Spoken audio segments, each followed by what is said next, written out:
գարնան աշխատանքները երբ որ սկսվեց, գյուղացին անկախ նրանից ուզում է եսիմ ինչ լինի, քաղաքականությունն էլի չէ՞, նա պարտադիր իր այդ հողը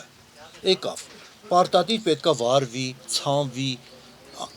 եթե գումար չունեցար, ստիված մարդը գնում է վարքավեկալն որանի հեկտար ու կես ասենք ծառապտուղ ունի, սրսկում կա, պարադանուտ կա,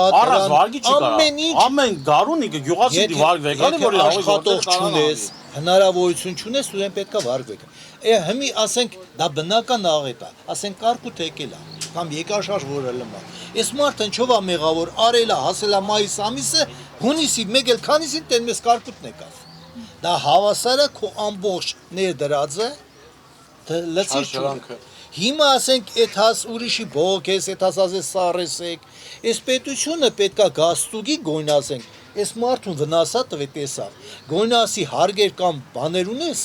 խոսքի ֆինանսապես ոնց ես, բայց ոչ մեկ այդ մասին չի մտածել, որ այս կարգը տական դրեք, ասենք կարգը տականել, ասենք մեզ ինձ թվել է, որ մեզի հասանելի